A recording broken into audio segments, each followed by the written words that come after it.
ایسے مجاہدوں کو اور صبر کرنے والوں کو جان نہ جائیں اور تمہاری حالات کو آزمائیں گے۔ امتحان کبھی نعمتیں دے کر لیا جاتا ہے اور کبھی مصائب میں مبتلا کر۔ فرمایا فَأَذَقَهَا اللَّهُ سورہ نحل کی آیت۔ پھر اللہ نے اس بستی کو بھوک اور خوف کے لباس کا ذائقہ چکھا دیا۔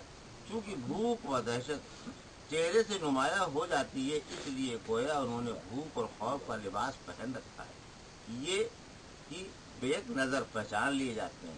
یہاں بھی یہی فرمایا کہ تھوڑی سی بھوک اور دہشت سے آزمائیں گے، کچھ پیداوار میں کمی کر دیں گے، کچھ مالوں میں کمی آ جائے گی اور کچھ جانوں میں۔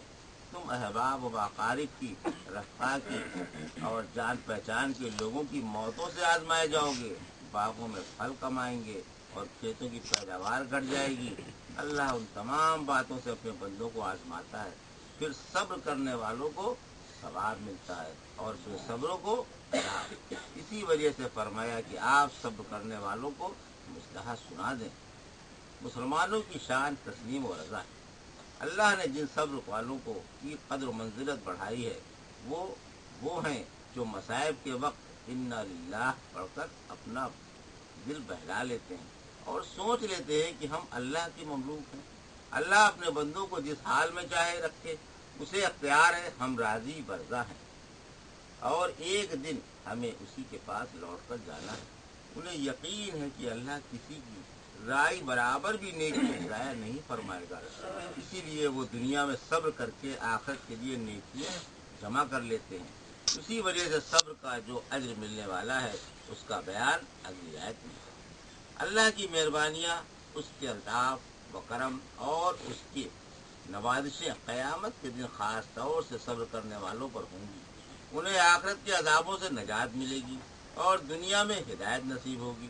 عمر رضی اللہ تعالیٰ عنہ فرماتے ہیں، دو برابر والی نعمتیں صلاۃ و رحمت، اور ان دو کے علاوہ ایک ہدایت صبر والوں کو ملتی ہے۔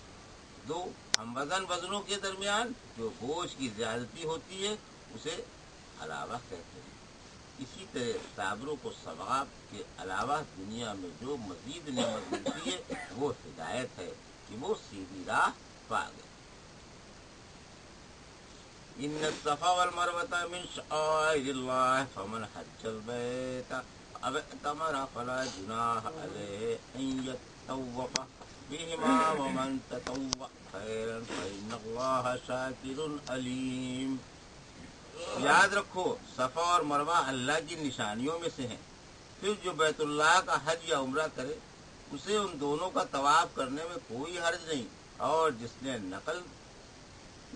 نفل نیکی کی تو اللہ قدر دان ہے اور خوب جاننے والا ہے۔ کیا صحیح رکن؟ کیا صحیح جو ہے وہ رکن ہے؟ رحمت عالم صلی اللہ علیہ وسلم طواف سے فارغ ہو کر حجر اسود کا احترام فرماتے ہیں، پھر باب صفا سے ان الصفا والمروة من شعائر اللہ پڑھتے ہوئے نکلتے، پھر فرماتے ہیں میں طواف کی ابتدا اسی پہاڑ سے کرتا ہوں جسے اللہ نے اس آیت کے میں پہلے بیان فرمایا ہے۔ یہ سنت حاجرہ رضی اللہ تعالیٰ کے طواف سے اور تلاش آب میں بار بار صفا و مروہ پر آنے جانے سے لی گئی ہے۔ جب ابراہیم علیہ السلام انہیں اس سنسان میدان میں تن تنہا چھوڑ کر چلے گئے تھے اور پانی اور کھجوریں ختم ہو گئی تھیں، تو حاجرہ رضی اللہ تعالیٰ نے بچے کو پیاس سے تڑپتا ہوا دیکھا، بےتاب ہو کر کھڑی ہو گئیں، اللہ سے فریاد کرنے لگیں اور اس مبارک جگہ پر صفا سے مروہ پر اور مروہ سے صفا پر سہمی ہوئی، مجبور و بےکس، مسکین و بے بس اور اللہ کی محتاج بن کر آنے جانے لگیں۔ آخر اللہ نے ان کی بے قراری دور فرمائی اور چشمہ زمزم جاری کیا، جس کا پانی غذا بھی ہے اور دوا بھی۔ صفا و مروہ کے درمیان دوڑنے والا حاجرہ رضی اللہ تعالیٰ کی طرح